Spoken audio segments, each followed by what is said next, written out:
จีบซัวพวกมังปอนថ្ងៃនេះដែរអេដមីនកុំភៈបានវិលត្រឡប់ផ្សាយថ្មីទៀតទេហើយក្នុងថ្ងៃនេះក៏ខ្ញុំមានរឿងមួយចែកជូនពុកម៉ែបងប្អូនសម្ដាប់គឺរឿងនឹងដែរគឺឪពុកក្មេកនិងកូនប្រសាដែលឪពុកក្មេកគាត់សុំគាត់ធ្វើជាប្រពន្ធអញ្ចឹងរឿងរ៉ាវនឹងទៅយ៉ាងណាពុកម៉ែបងប្អូនកុំភ្លេចចូលស្ដាប់ដល់ចុងបញ្ចប់និងបានសាច់រឿងពេញតែពុកម៉ែបងប្អូនសម្ដាប់ដោយការពិចារណាហើយការត្រិះរិះគិតកុំតន់វិនិច្ឆ័យចំពោះចំណងជើងសាច់ចម្រៀកចំណងជើងរឿងព្រមទាំងកុំតន់វិនិច្ឆ័យថាអូម្នាក់នេះអញ្ចេះម្នាក់នោះអញ្ចោះពុកម៉ែបងប្អូនស្ដាប់ឲ្យចប់បងប្អូនវិនិច្ឆ័យក៏អត់តន់ហួសពេលដែរកុំតន់ថាអូបើក្បាលដំបងឡើងម្នាក់នេះអញ្ចេះអូឪពុកនោះអញ្ចោះគឺកុំអីពុកម៉ែបងប្អូនយើងត្រូវស្ដាប់ឲ្យបានចប់ចុងចុកដើមយើងនឹងដឹងថាសាច់រឿងនឹងវាទៅយ៉ាងណាចាំយើងខមមិននៅខាងក្រោមនៅសាច់រឿងមួយហ្នឹងសាច់រឿងមួយហ្នឹងក៏ខ្ញុំមានពាក្យពេចន៍អប់រំនៅក្នុងហ្នឹងដែរអញ្ចឹងយើងកុំឲ្យខាតពេលយូរយើងចូលទៅក្នុងសាច់រឿងតែមុននឹងចូលទៅក្នុងសាច់រឿងសូមបងប្អូនជួយ Subscribe Channel ខ្ញុំម្នាក់មួយផងហើយកុំភ្លេចដាក់រូបកណ្ដឹងឬទទួលបានវីដេអូថ្មីៗបន្តទៅទៀតអញ្ចឹងយើងចូលទៅក្នុងសាច់រឿងខ្ញុំសូមបើកក្នុងសាច់រឿងសិន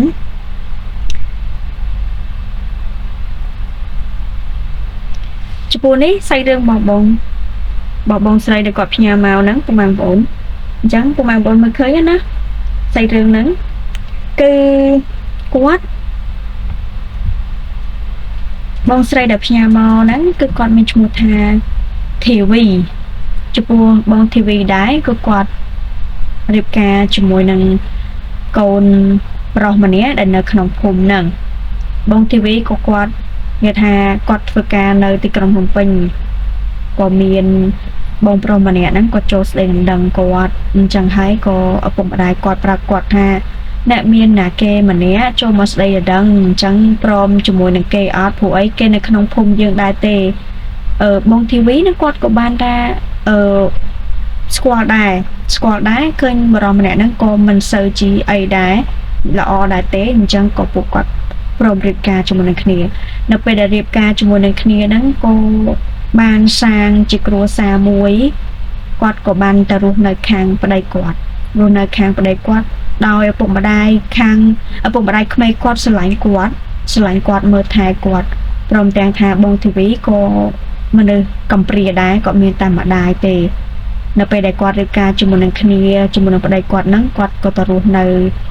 ឯខាងប្តីគាត់នៅភូមិមួយទៀតដែលនៅជិតគ្នាដែរទេមិនឆ្ងាយពីគ្នាខ្លាំងទេក៏ពួកគាត់បានរៀបការរួចហ្នឹងតែនៅខាងប្តីក៏ធ្វើកូនខ្ទមមួយជាប់នឹងតែឪពុកម្ដាយក្មេកហ្នឹងនៅពេលដែលរៀបការបានប្រហែលឆ្នាំគាត់ក៏បានមានកូន3នាក់នៅក្នុងបន្ទប់គាត់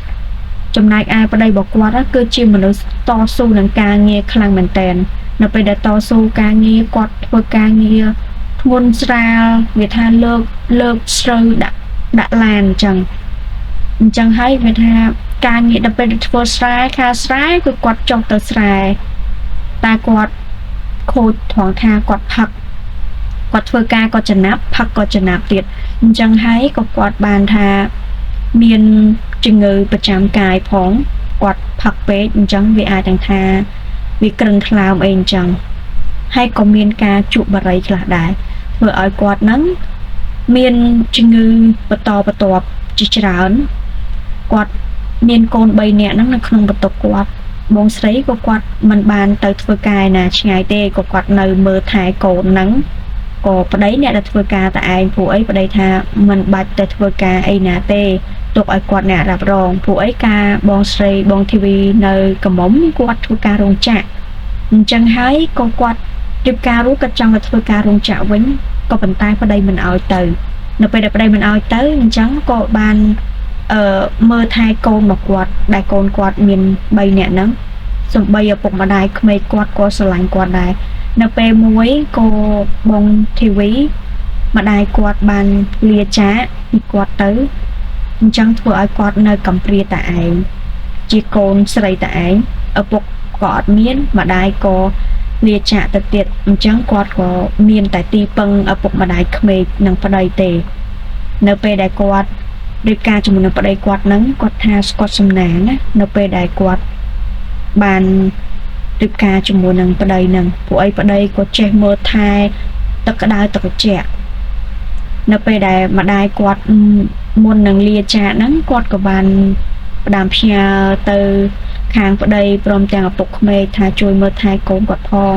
គាត់ទៅហើយចឹងទៅក៏បងស្រីគាត់ថាគាត់ក៏បានរៀងស្ងប់ចិត្តដែរម្ដាយគាត់ទៅរៀងស្ងប់ចិត្តដោយសារតែគាត់ឃើញគាត់មានសុភមង្គលជាមួយនឹងប្តីអញ្ចឹងហើយគាត់ក៏បានទៅបានសុខនៅពេលដែលទៅបានសុខក៏ប្តីគាត់ធ្វើការធ្ងន់ជារៀងរាល់ថ្ងៃពេលព្រឹកក៏ដកមេទៅពេលថ្ងៃក៏ដកមេទៀតអាចនឹងថាជាមានធ្វើការហត់បើបានផឹកតិចតួចធ្វើឲ្យមានកម្លាំងព្រឹសអញ្ចឹងណាកូនគាត់ក៏កាន់តែត្រឹសទៅគាត់រយៈពេល4ឆ្នាំគាត់មានកូនដល់តែ3នាក់អញ្ចឹងគាត់អត់ទំនេរពោះទេនៅពេលដែលគាត់ធ្វើការប្តីគាត់ធ្វើការជ្រើយអស់កម្លាំងផងមកធ្វើមកផ្ទះវិញ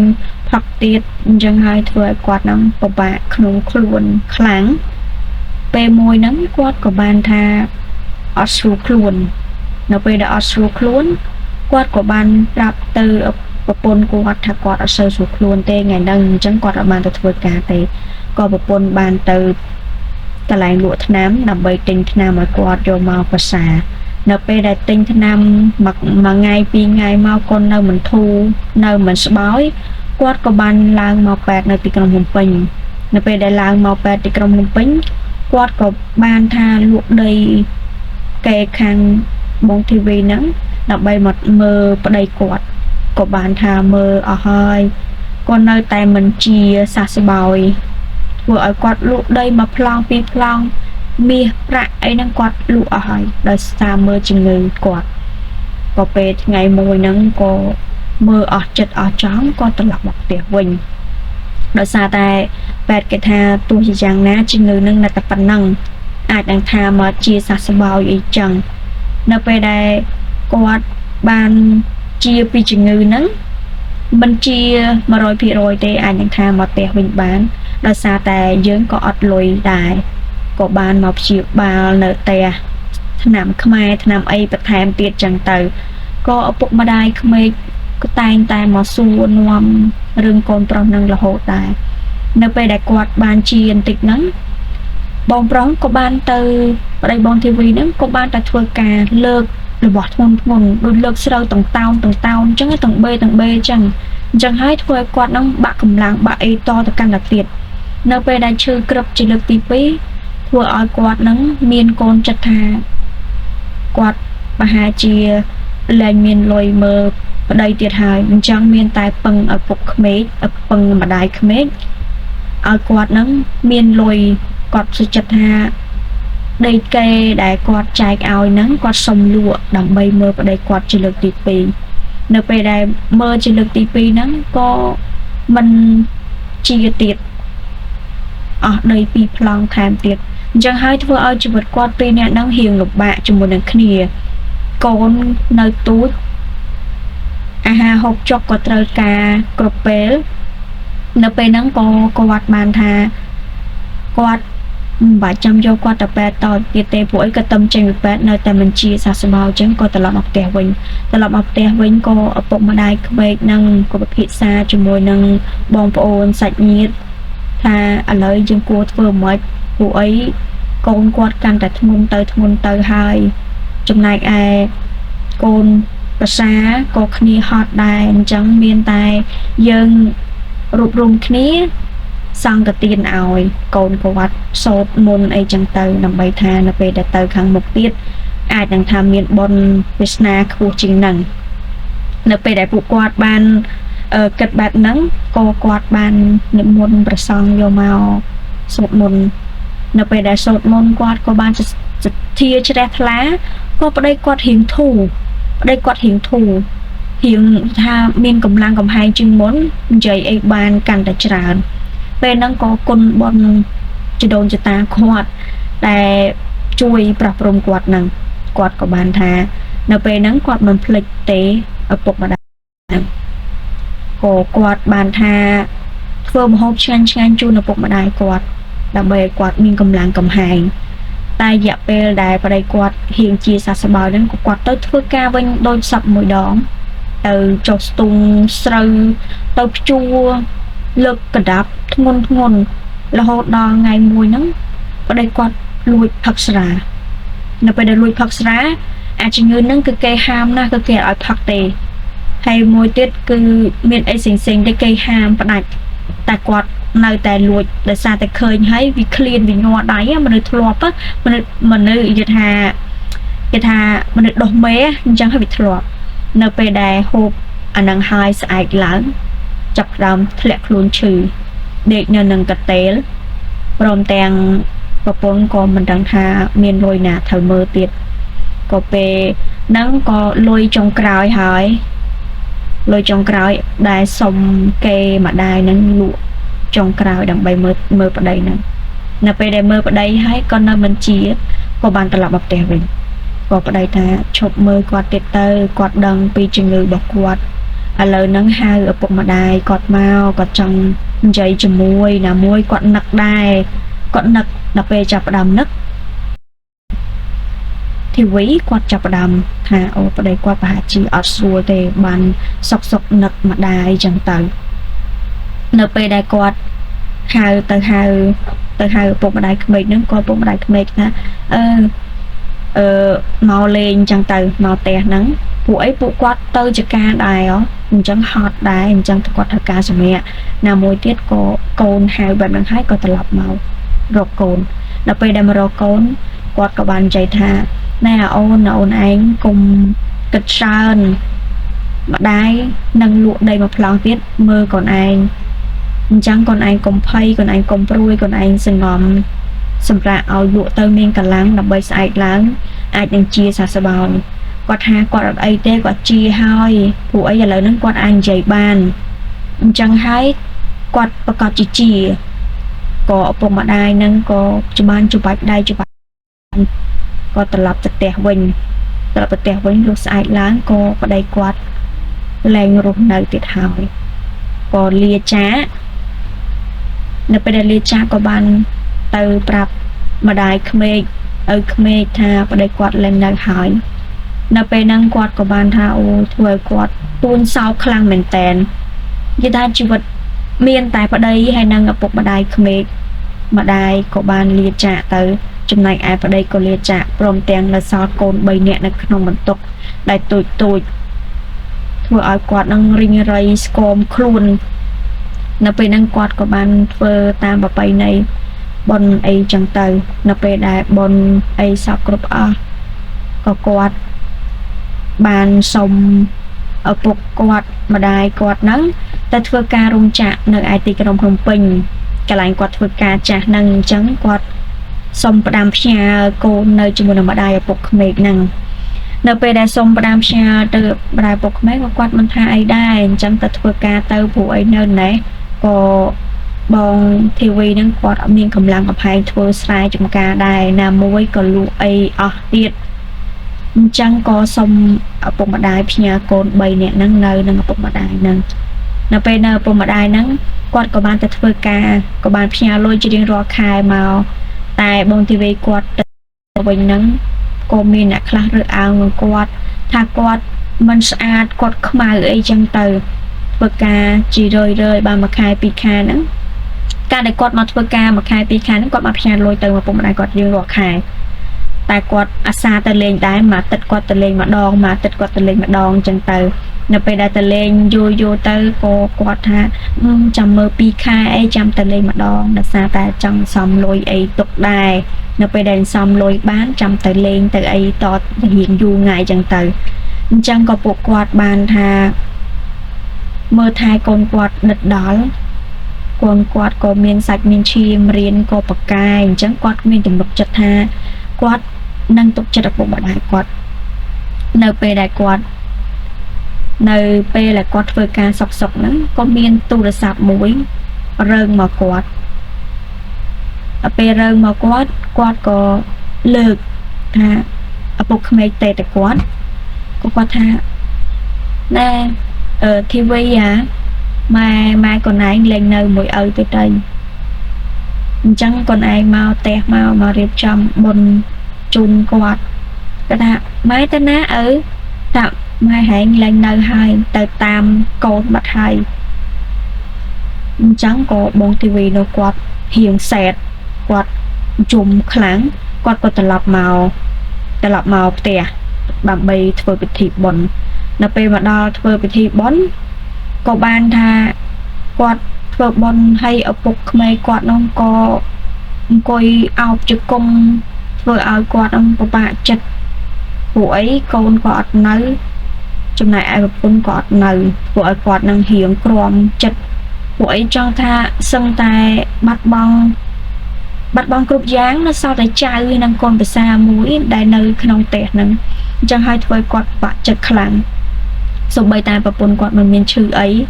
ក៏គាត់នៅតែទៅស្រួលអញ្ចឹងហើយក៏គិតថាគ្រួសារគាត់មិនដឹងថាជាមានរឿងអីតទៅទៀតគាត់ក៏បានថាធ្វើបុណ្យចប់សពគ្រប់អស់ក៏បងធីវីទៅធ្វើការវិញនៅពេលដែលទៅធ្វើការវិញបានមួយអាទិត្យក៏គាត់មកលេងផ្ទះគាត់មកលេងគាត់ក៏មួយអាទិត្យគាត់មកម្ដងមួយអាទិត្យក៏មកម្ដងនៅពេលដែលមកលេងគាត់ក៏ឃើញឪពុកក្មេកហ្នឹងគាត់អង្គុយអោបក្បាលជង្គង់ហៀងសែតព្រោះអីនៅតែឯងនៅតែ4នាក់ចៅតាគាត់ពិបាកចិត្តគាត់ក៏បាយទឹកនឹកមិនឃ្លានពេលហ្នឹងក៏ឪពុកក្មេកហ្នឹងក៏ផឹកស្រាអីតិចតួចចឹងទៅបន្លប់ការឈឺចាប់របស់គាត់នៅពេលដែលគាត់បងធីវីគាត់មកស្រុកញយគាត់ក៏ឃើញកូនគាត់អញ្ចឹងគាត់ក៏អាណិតទាំងឪពុកក្មេកទៀតគាត់ក៏បានសច្ចាហងគាត់ថាគាត់ធ្វើការប្រហែលខែទៀតគាត់នឹងសំលុយដើម្បីលោកអីបានចាប់រួយនៅមុខផ្ទះដើម្បីមើលថែកូនគាត់ផងនិងបានមើលឪពុកផងឪពុកគាត់ថាអើយធ្វើការនៅពេញទៅសំលុយសំកាក់ទៅទុកលោកឲ្យក្មេងៗរៀនវាធំទៅវាមានលុយរៀនក្មេងៗបច្ចុប្បន្ននេះមានលុយគ្រប់គ្រាន់ទៅរៀនរាល់ថ្ងៃហើយព្រោះអីគាត់ក៏មានលក់និយាយថាគាត់លក់ដំណាំអីចឹងទៅដើម្បីថាពេលហូបចុកប្រចាំថ្ងៃនៅពេលដែលគាត់និយាយបែបហ្នឹងគាត់ថាមិនអីទេណាមួយខ្ញុំចង់ទៅមើលថែឪពុកផងអញ្ចឹងគាត់ថាអើល្អហើយបើដឹងថាគិតអញ្ចឹងល្អក៏មកតែសំលុយសិននៅពេលដែលសំបានគាត់ក៏បានត្រឡប់មកវិញនៅពេលដែលត្រឡប់មកវិញហ្នឹងក៏បានថាមើលថែឪពុកក្មេកហ្នឹងនិងកូនហ្នឹងបាយទឹកម្ហូបឆ្ងាញ់ព្រមទាំងលក់អីវ៉ាន់ចាប់រួយនៅមុខផ្ទះដែរគាត់ធ្វើឲ្យគាត់ថាមានសុភមង្គលមួយដែរដើម្បីថាបំបត្តិការនឹកប្តីនឹកម្ដាយអញ្ចឹងមានតែស្រឡាញ់កូនមើលថែកូនមើលថែឪពុកហ្នឹងទៅនៅពេលដែលគាត់ថ្ងៃមួយហ្នឹងគាត់ត្រឡប់មកវិញអីចឹងសពគ្រប់អស់ហ្នឹងក៏ឪពុកក្មេកហ្នឹងក្តៅខ្លួននៅពេលក្តៅខ្លួនគាត់ក៏បានថាហៅណាធីវីឪដូចក្តៅខ្លួនចង់អត់ស្រួលខ្លួនកន្លែងកុកខ្យល់អីឪតិចមកនៅពេលដែលកុកខ្យល់ហ្នឹងអត់កុសនៅក្រោមផ្ទះទេអត់កុសនៅក្នុងផ្ទះទូចទេកុសនៅលើផ្ទះធំមានកង្ហារមានអីព្រោះអីមូសខាំហើយកូន3នាក់បងធីវីហ្នឹងមួយកេងហើយអញ្ចឹង2នាក់ទៀតឡើងទៅច្បាច់ដៃច្បាច់ជើងតាហ្នឹងនៅពេលដែលច្បាច់ដៃច្បាច់ជើងតាហើយក៏បងធីវីក៏កុសខ្យល់ពីក្រោយហើយមកដល់ខាងមុខមកដល់គេកុសខ្យល់ខាងមុខគាត់ក៏បាននិយាយថាឪពុកក្មេកហ្នឹងណាគាត់បានសវ៉ាអោបបងធីវីហ្នឹងនៅពេលដែលសវ៉ាអោបបងធីវីគាត់ដាស់អញ្ចឹងណាគាត់ថាខ្ញុំទេមិនមែនម៉ែទេព្រោះអីឪពុកគាត់ហ្នឹងមកមើលមីថាជាប្រពន្ធគាត់អញ្ចឹងទៅដោយមើលទៅឃើញខុសអញ្ចឹងនៅពេលដែលកុសខ្យល់ហើយក៏គាត់បានទាញបងធីវីនឹងអោបនៅពេលអោបហ្នឹងក៏បងធីវីគាត់និយាយយ៉ាងថាមិនមែនម៉ែទេអញ្ចឹងក៏គាត់កលះដៃចេញលែងកុសខ្យល់ឲ្យហើយគាត់ក៏បានចុះមកក្រោមនៅពេលដែលចុះមកក្រោមកូនក៏បានចុះមកក្រោមដែរនៅផ្ទះទូចរបស់គាត់ហ្នឹងដែលគាត់សាងជាមួយប្តីគាត់ហ្នឹងក៏បានថាគាត់គេងតែគាត់ចឹងទៅគាត់រៀបចំឲ្យកូនគាត់គេងអស់ដល់ពេលយប់រៀងអាត្រៀតបន្តិចហ្នឹង ក៏ឪពុកគាត់នឹងលឺសលេងស្រែកលឺសលេងធ្ងោដោយសារតែគាត់អត់ស្រួលខ្លួនដល់ពេលបងធីវីក៏បានឡើងទៅវឹងកូននៅក្នុងផ្ទះទេពួកឯគ្នាគេងលក់អស់ហើយបងធីវីក៏បានឡើងទៅលើនៅពេលឡើងទៅលើគាត់ក៏បានថាស្ទីបឪនៅពេលដែលស្ទីបឪនោះក៏ក្តៅងុំហ្មងក្តៅខ្លួនក្តៅអស់សពឲ្យរាងកាយអស់ហើយនៅពេលដែលក្តៅសពឲ្យរាងកាយគាត់អត់ដឹងធ្វើម៉េចគាត់ក៏យកកសែងទៅកសែងសើមហ្នឹងមកជុតខ្លួនគាត់នៅពេលដែលជុតខ្លួនរួចរាល់អស់គាត់ល្ងានៅពេលល្ងាគាត់ក៏បានយកភួយមិនដំបងយកភួយមួយមកស្ដាប់នៅពេលភួយមួយស្ដាប់អត់បាត់ល្ងាទេនៅពេលអត់បាត់ល្ងាគាត់ក៏បានយកភួយមួយទៀតមកស្ដាប់ទៀតស្ដាប់រហូតដល់7ជាន់គាត់នៅតែអត់បាត់ល្ងាគាត់ក៏បានថាបងធីវីហ្នឹងណាគាត់ក៏បានអោបឪហ្នឹងដេកអោបឪហ្នឹងឪក៏នៅអត់បាត់ល្ងាទៀតមានវិធីមួយយ៉ាងទៀតហ្នឹងគឺបងធីវីហ្នឹងគាត់ដោះអាវគាត់ឲ្យអោបឪពុកក្មេកហ្នឹងនៅពេលដែលអោបឪពុកក្មេកហ្នឹងក៏អោបទៅឪពុកគាត់បាត់ល្ងាគាត់ដេកអោបទប់ភ្លឺទៅនៅពេលដេកអោបទប់ភ្លឺគាត់ក៏បលឹមឡើងហ្នឹងក៏ឪពុកក្មេកហ្នឹងភ្ញាក់មុនគាត់នៅពេលភ្ញាក់មុនគាត់ភ្ញាក់ផ្អើលគាត់ថាមិនបានកូនឯងមកដេកលើចឹងមិនបានអត់ទៅគេងក្រុមហើយគាត់ថាយប់មិញឪឯងអត់ស្រួលខ្លួនឪឯងស្រែកធ្ងោផងក្តៅខ្លួនផងខ្ញុំធ្វើមិនក៏មិនបាត់ល្ងាបាត់អីអញ្ចឹងមានតែវិធីមួយយ៉ាងហ្នឹងឯងអញ្ចឹងក៏ឪគាត់សុំទោសគាត់ថាឪសុំទោសឪមានធ្វើអីលើសលួអត់ថាអត់ទេអត់មានអីទេអញ្ចឹងហើយក៏បានថាគាត់ក៏បានដកពាក់អាវវិញហ្នឹងចុះមកក្រោមមកមើលកូនទៅហើយក៏ឪពុកក្មេកតាំងពីនឹងមកគឺគាត់មានថាខុសប្រក្តីគាត់ប្រកែកគាត់ចាប់ផ្ដើមយកចិត្តកុំប្រសាគាត់ព្រលឹមឡើងអញ្ចឹងណាគាត់ទៅកាទៀវអញ្ចឹងគាត់ទិញកាទៀវផ្ញើកូនគាត់កុំប្រសាគាត់ព្រមទាំងចៅហ្នឹងគាត់ក៏បានយកចិត្តទុកដាក់ចំណែកឯបងធីវីក៏គាត់យកចិត្តទុកដាក់ដែរគាត់ក៏បានទៅសាទិញសាច់គោទិញអីយកមកធ្វើម្ហូបបើដែរដោយសារតែឪពុកឈឺផងនៅពេលដែលគាត់កាន់តែយកចិត្តឪពុកក្មេកកាន់តែយកចិត្តគាត់ដែរគាត់ក៏យកចិត្តឪពុកក្មេកអញ្ចឹងហើយក៏ពួកគាត់នឹងហៀងថាស្និទ្ធស្នាលជាមួយនឹងគ្នាទៅណាមកណាក៏ទៅតែពីរនាក់ព្រមទាំងមានកូនចៅអីដែរ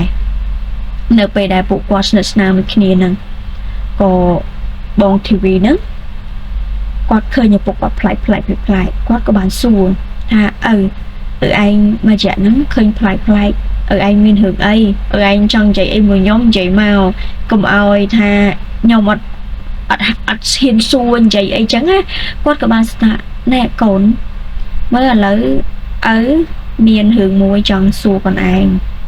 បើកុំខឹងថាមានរឿងអីថាចង់បានកូនឯងអីយ៉ាគាត់ថាអត់ទេវាយគាត់មិនក៏គាត់មិនយកដែរគាត់មិនយកជាដាច់ខាតនៅពេលដែលមិនយកជាដាច់ខាតពួកនោះក៏មិនមាត់មិនកទៅនៅពេលដែលមិនមាត់មិនក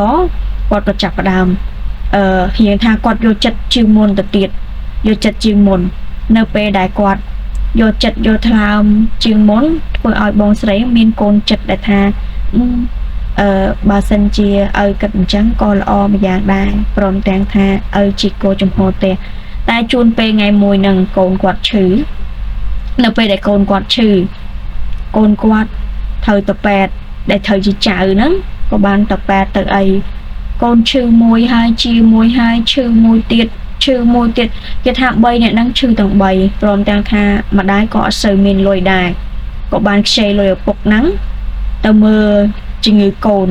នៅពេលដែលខ្ចីយូរទៅកាន់តែច្រើនទៅខ្ចីច្រើនហើយកូនក៏មិនទាន់ធូរប្រហែលថាឥឡូវលែងឲ្យខ្ចីហើយអញ្ចឹងយកទៅលុយហ្នឹងព្រមត្រូវការប្រហែលគាត់ឲ្យអញ្ចឹងកុំប្រើពាក្យខ្ចីមកគាត់ទៀតនៅពេលដែលហ្នឹងគាត់ក៏បានថាគាត់ថាអត់អីទេចាំគាត់មានលុយវិញគាត់សងណាមួយគាត់ក៏បានប្របាសគោជាមួយនឹងគេដែរសូមទោសពុកម៉ែបងប្អូនសូមផឹកទឹកមួយសិនអរគុណ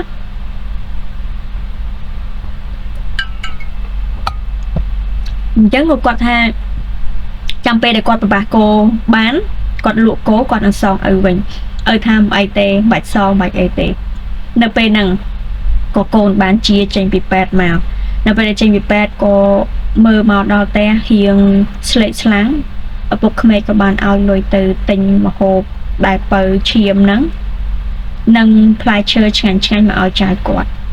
នៅពេលដែលពេលហ្នឹងគាត់ក៏បានទៅទិញកូនប្រសាក៏បានទៅទិញបងធីវីហ្នឹងក៏បានទៅទិញម្ហូបទិញអីយកមកឲ្យបើកូនហ្នឹងនៅពេលដែលបើកូនរួចរាល់អស់ក៏បើឪពុកដែរនៅពេលហ្នឹងក៏គាត់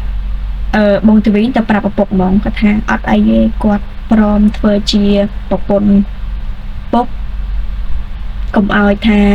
ខ្ញុំអត់មានលុយសងទេអាចកាត់កងតាមនឹងបាននៅពេលហ្នឹងក៏ចង់ហោះ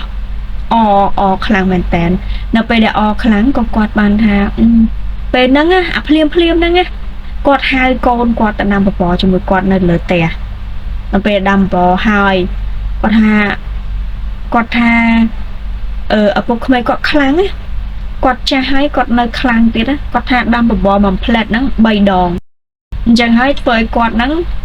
រៀងថាខ្លាចរអាដែរណាមួយពុកម៉ែបងប្អូនពួកគាត់ពីរនាក់ហ្នឹងអត់យូរអញ្ចឹងវាជូរមាត់ដល់ពេលជូរមាត់ទៅវាអាចទាំងថាធ្វើឲ្យពួកគាត់នឹងប្រតិកម្មកាន់តែឡើងអញ្ចឹងណាអញ្ចឹងហើយក៏បានថារៀងស្កប់ស្កល់ទៅរហូតដល់3ដងដាំបបរ3ដងអញ្ចឹងហើយក៏គាត់បានថាឪពុកគាត់ហ្នឹងឥឡូវឪពុកឲ្យត្រូវប្តីម្ដងប្តីគាត់ហ្នឹងទៅប្រាប់ចាស់ទុំនៅចិត្តផ្ទះត្រូវជាមិត្តភក្តិម្ដងហ្នឹងថាគាត់នឹងរៀបជាមួយនឹងកូនប្រសាគាត់អញ្ចឹងហើយក៏បានទៅសួរតាអាចារ្យអីអញ្ចឹងទៅក៏គាត់បានធ្វើពិធីតាមប្រពៃណីយើងហ្នឹងមកព្រឹកទៅដើម្បីថាកុំឲ្យជីដូនជីតាគិតមិនគូជីដូនជីតាអញ្ចឹងទៅក៏បានថាពួកគាត់ហ្នឹងក៏សានព្រេនជាមួយគ្នានៅពេលសានព្រេនជាមួយគ្នាក៏កូនជាចៅជាកូនអញ្ចឹងទៅតាមអ្វីដែលគាត់យល់ថាតាមក្បួនទៅហៅអញ្ចឹងនៅពេលដែលគាត់រៀបមួយគ្នានឹងហើយរយៈពេលប្រហែលខែក្រោយមកបងស្រីទៅមុនកូនទី4នៅពេលដែលកូនទី4អញ្ចឹងហើយក៏ធ្វើឲ្យគាត់នឹងសុវត្ថិចិត្តរីករាយគាត់ថាគាត់ខ្លាំងដែរតើគាត់ចាស់ហើយគាត់នៅមានកូនបានអញ្ចឹងហើយគាត់មិនណយទេនៅពេលហ្នឹងគាត់ក៏បានថាគាត់បានគិតគូរពីកូនប្រពន្ធគាត់ដែរគាត់បានថាបើសាច់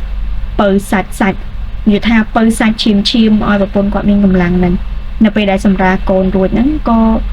គាត់រស់នៅជាមួយគ្នាយ៉ាងសុខសាន្តជាប្តីប្រពន្ធនឹងគ្នាចាស់ទុំជាថាសងខាងដឹងឮចឹងទៅចំណែកឯកូនក៏ឡើងមករៀនទីក្រុងភ្នំពេញគ្នាក៏ធំអស់ហើយអញ្ចឹងកូនមួយនៅក្នុងបន្ទុក3នាក់ទៀតក៏ឡើងមករៀនទីក្រុងភ្នំពេញចំណែកឯបងស្រីក៏គាត់មានវ័យចំណាស់ដែរគាត់40ជាងហើយចំណែកឯលោកពូគាត់ឈាមចូលចិត្តដែរគាត់ក៏បានមើលថែកូនគាត់អបអរសាទរកូនគាត់តែគាត់អត់ឲ្យកូនចៅគាត់លំបាកទេគាត់មានដីជាច្រើនដើម្បីថាឲ្យកូនគាត់លក់រៀនអីចឹងទៅជីវិតគាត់មើលទៅរៀងសុវត្ថិចិត្តរីករាយនៅពេលដែលគាត់មានវាថាគាត់បានរឿងបែបហ្នឹងមកគាត់សុបាយចិត្តចំណែកឯបងស្រីបងធីវីគាត់ថាគាត់មិននឹកស្មានថាគាត់មានសុភមង្គលប៉ុណ្ណឹងទេព្រមទាំងថាធ្វើឲ្យគាត់ហ្នឹងមានចិត្តគំនិតចាស់ទុំជាងមុនអញ្ចឹងពុកម៉ែបងប្អូនបើសិនជាពុកម៉ែបងប្អូនស្ដាប់រឿងហ្នឹងហើយពុកម៉ែបងប្អូនយល់យ៉ាងណាពុកម៉ែបងប្អូនអាចខមមិននៅខាងក្រោមបានពុកម៉ែបងប្អូនស្ដាប់ដល់ការពិចារណាវិនិច្ឆ័យឲ្យបានត្រឹមត្រូវមុននឹងយើងគិតហើយយកសាច់រឿងហ្នឹងជាផលប្រយោជន៍បើមានប្រយោជន៍ចាំយកបើអត់ប្រយោជន៍ក៏ដកចេញទៅយើងកុំឲ្យទៅតល់គ្នាតទៅមុខទៀតចឹងណាអញ្ចឹងក៏ខ្ញុំសាច់រឿងហ្នឹងក៏ចូលដល់ទីបញ្ចប់ខ្ញុំក៏មានពាក្យពេចន៍ពុកម៉ែបងប្អូនដំណើរដោយសុវត្ថិភាពតែណាមកណាកុំប្រញាប់អីគង់តែទៅដល់ទិសដៅទេអញ្ចឹងជិះមួយដូចទៅខេត្តអញ្ចឹងជិះពីភ្នំពេញទៅខេត្តអញ្ចឹងជិះមួយគង់តែដល់ផ្ទះទេនៅពេលដែលយើងមកពីខេត្តវិញជិះមួយជិះមើលឆ្វេងស្ដាំដូចយើង relax អញ្ចឹង គង់តែដល់ទីក្រុងភ្នំពេញទេអញ្ចឹងកុំបញ្ញាប់បញ្ញាលអីគោលដៅនៅតែជាគោលដៅយើងចិត្តថាជិះយូរមែនឲ្យតែមានសុវត្ថិភាព